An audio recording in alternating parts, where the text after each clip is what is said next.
juga ada beberapa yang reschedule.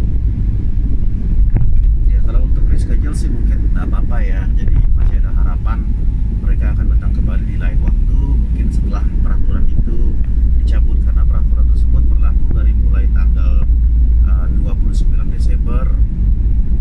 Sorry, kok 29 sih, 19 Desember sampai dengan besok di tanggal 4 Januari. Jadi setelah tanggal tersebut kemungkinan akan ada orang yang reschedule untuk di tanggal tersebut.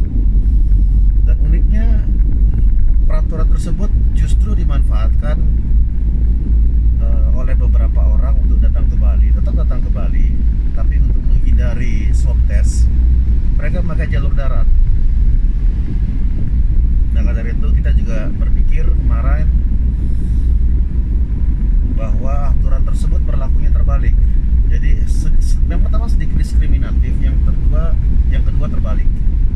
Alasan saya bilang begitu karena untuk datang ke Bali melalui jalur udara itu harus menggunakan PCR test swab, dan untuk jalur darat menyeberangi pulau itu cukup hanya dengan rapid antigen.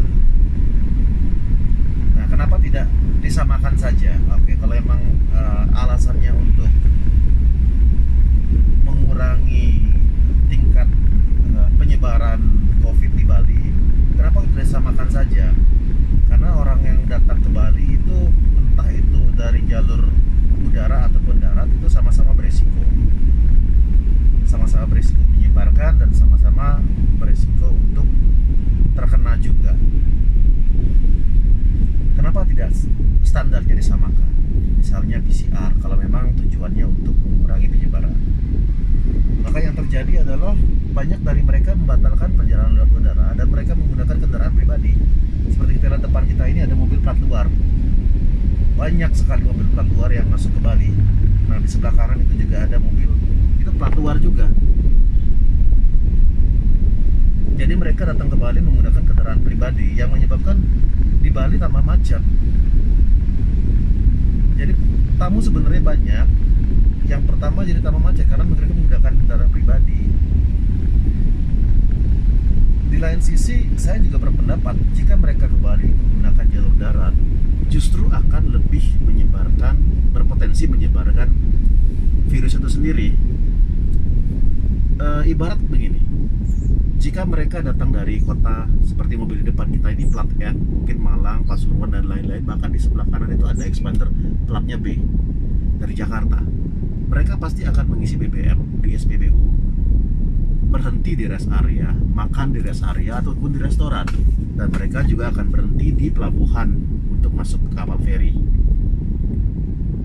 Jadi standar SOP di pelabuhan, rest area dan lain-lain itu justru lebih rendah dibandingkan standar SOP penanganan COVID di bandara. Yang masuk sudah dicek suhunya, beberapa checkpoint juga dicek lagi. Di bandara juga sudah jelas-jelas mereka menetapkan protokol kesehatan yang ketat dengan social distancing dan lain-lain. Di pesawat juga terjadi social distancing, dan di pesawat tentunya udara sudah tersaring dengan baik dengan pesawat, dengan filter pesawat yang canggih sekali. Bahkan ada beberapa wacana yang bilang di pesawat itu udaranya malah lebih bersih dibandingkan di luar pesawat. Nah, sedangkan mereka yang buat jalur darat tidak ada teknologi seperti itu.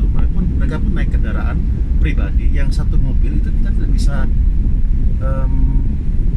tidak bisa lihat isinya berapa. Bahkan banyak kejadian satu mobil itu diisi penuh sekali, bahkan melebihi kapasitas. Itu sudah jelas tidak memenuhi standar social distancing.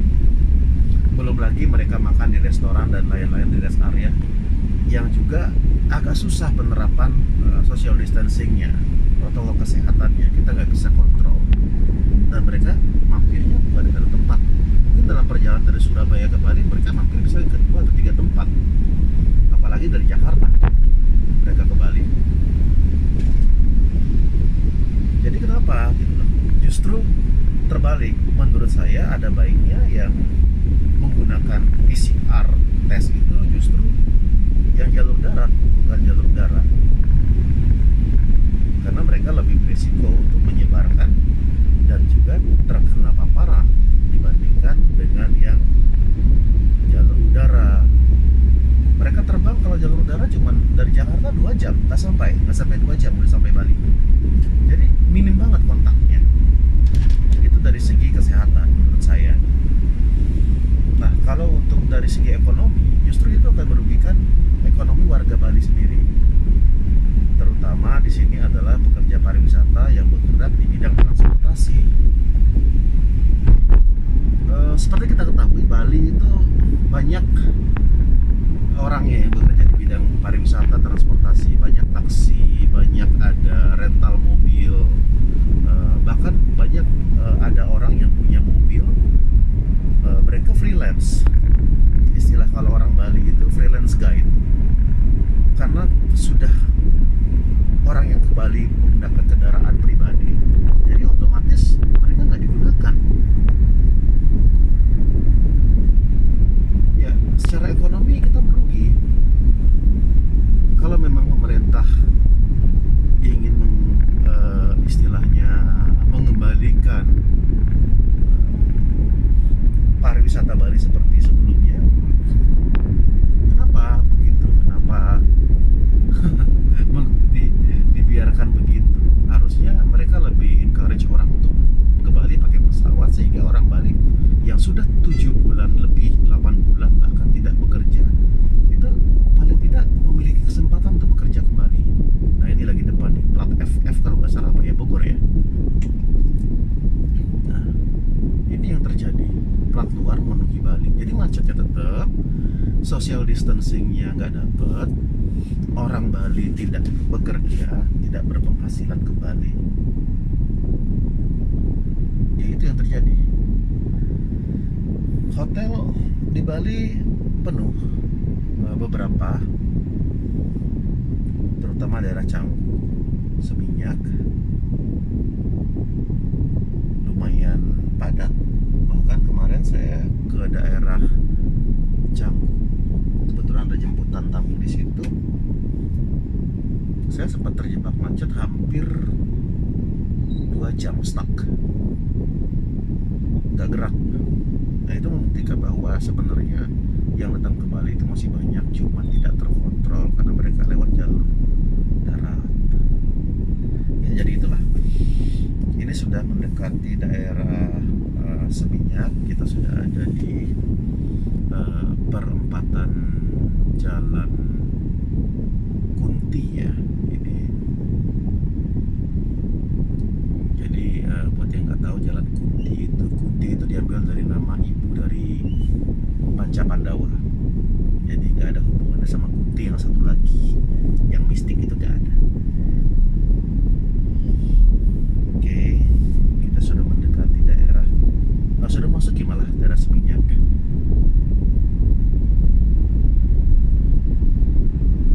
Jadi mohon dimaafkan, vloggingnya agak kurang proper karena saya nggak bawa hand cradle untuk holder handphone ya. Saya cuma rekam pakai handphone aja, cuma ditaruh di dashboard mobil nih, nggak pakai dashcam, nggak pakai GoPro ataupun sejenisnya, cuma handphone aja. Telepon handphone Cina lama keluaran 2018. Oke, jadi ini masih harus dipegangin sedikit-sedikit, jadi mohon maaf kalau videonya agak goyang. Jadi ini mungkin vlog, bukan car vlog pertama saya. Jadi kalau memang ini menarik dan diminati oleh viewer, jadi ya saya akan coba lakukan ini beberapa kali nanti. Oke, ini yang sebelah kiri ini Wahaha, ini terkenal banget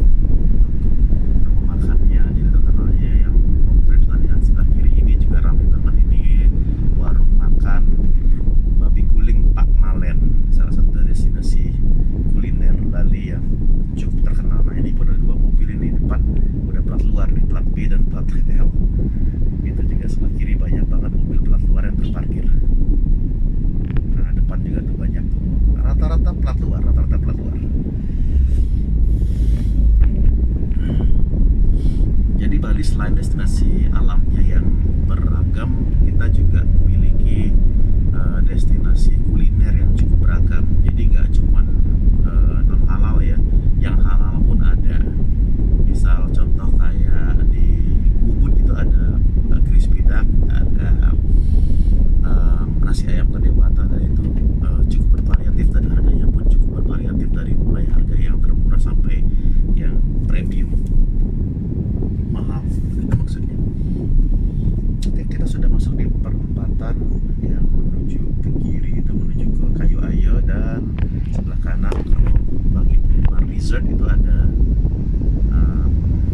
tempat orang jual es krim gelato ya, Gusto Gelato.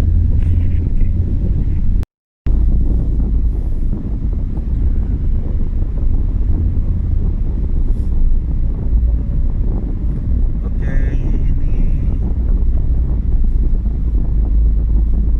ya, sudah hampir sampai. Sebelah kanan ini sebenarnya ada hotel ya, namanya hotel apa sih namanya itu ya.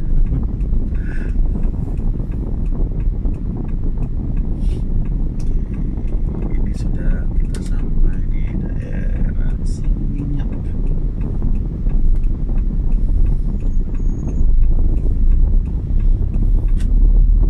Ya, daerah Seminyak cukup padat. Ya, terlihat seperti bahkan sebelum pandemi ya, macetnya juga segini juga. Yang unik adalah ada beberapa daerah di Bali yang daerahnya itu memang ramai sekali, tingkat kunjungannya tinggi, dan ada beberapa daerah yang sampai sekarang pun tidak menikmati kunjungan pariwisata.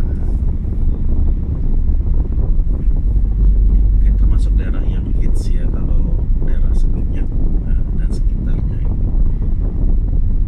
Oke, kita sudah dekat dengan Gerobokan, daerah Gerobokan. Oke.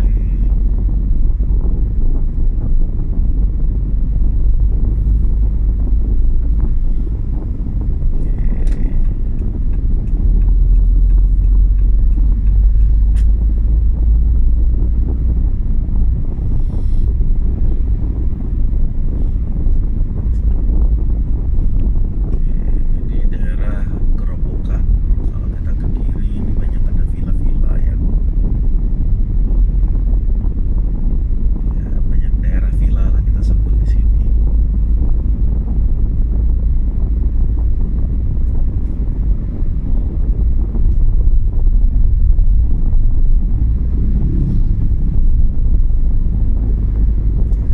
Ini masih sekitar jam 10 pagi, jadi lumayan apa namanya, masih pagi, jadi jalanan masih standar lah, masih tidak terlalu ramai.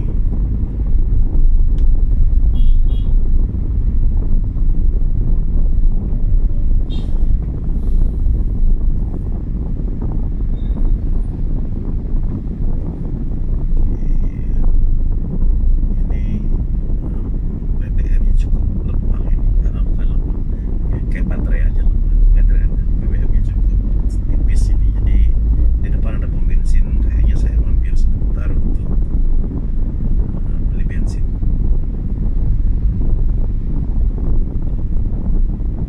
Ya, seperti dilihat banyak di sini, di sebelah kiri kanan ini banyak ada toko-toko yang jual benda-benda seni yang kreatif. Ada yang jual gantungan kunci, ada yang wind chimes, ada juga apa itu namanya, bisa kita lihat ada beanbag dan lain-lain.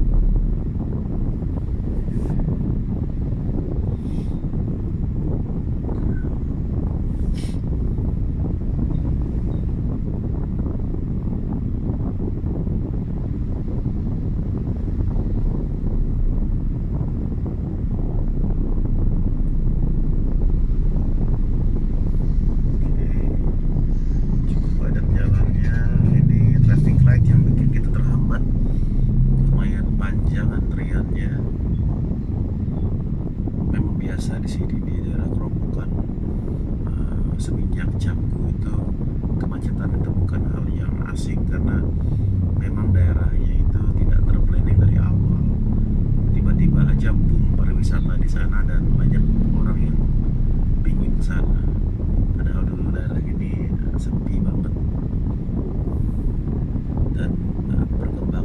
wisata dan perkembangan orang yang tinggal daerah sini itu jauh lebih pesat daripada perkembangan infrastrukturnya. Jadi mereka bangun rumah, bangun hotel, bangun villa dulu.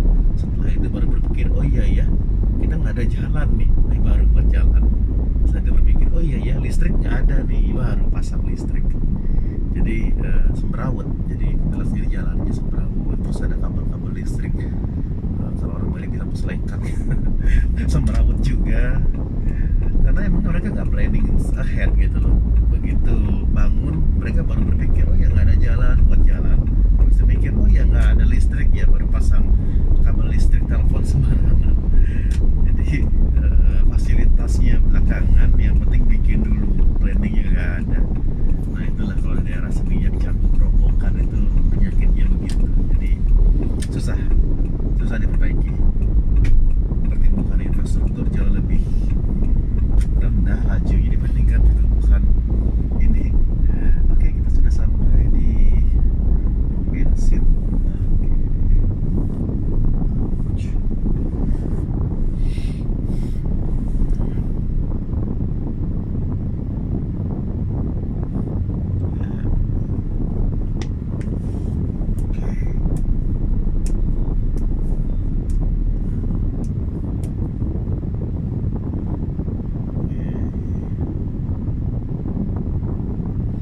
Saatnya kita beli bensin, kita beli BBM.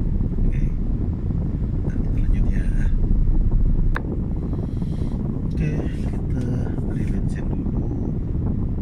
Kita ngantri di belakang truk box. Saya nggak tahu dia ngangkut apa.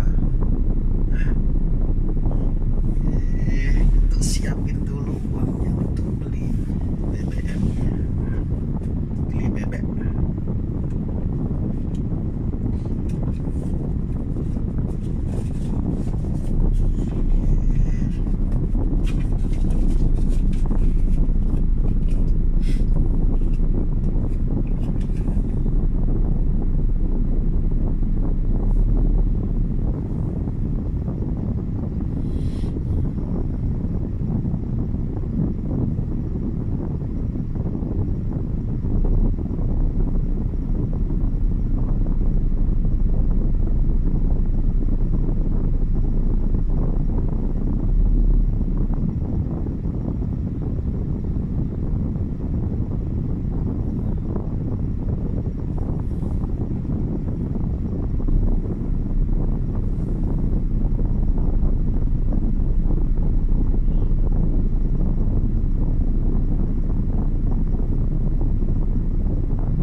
Jenis solar itu, diesel itu lebih lama memang, karena harus input data dulu.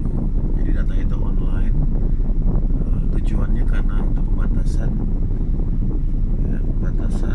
jumlah pembelian BBM diesel yang bersubsidi. Jadi mereka harus input data dulu, data yang disiapkan. Jadi masing-masing mobil hanya boleh membeli sekian liter per hari. Ada tabelnya, saya juga nggak ngerti tabel ini dari isi bensin.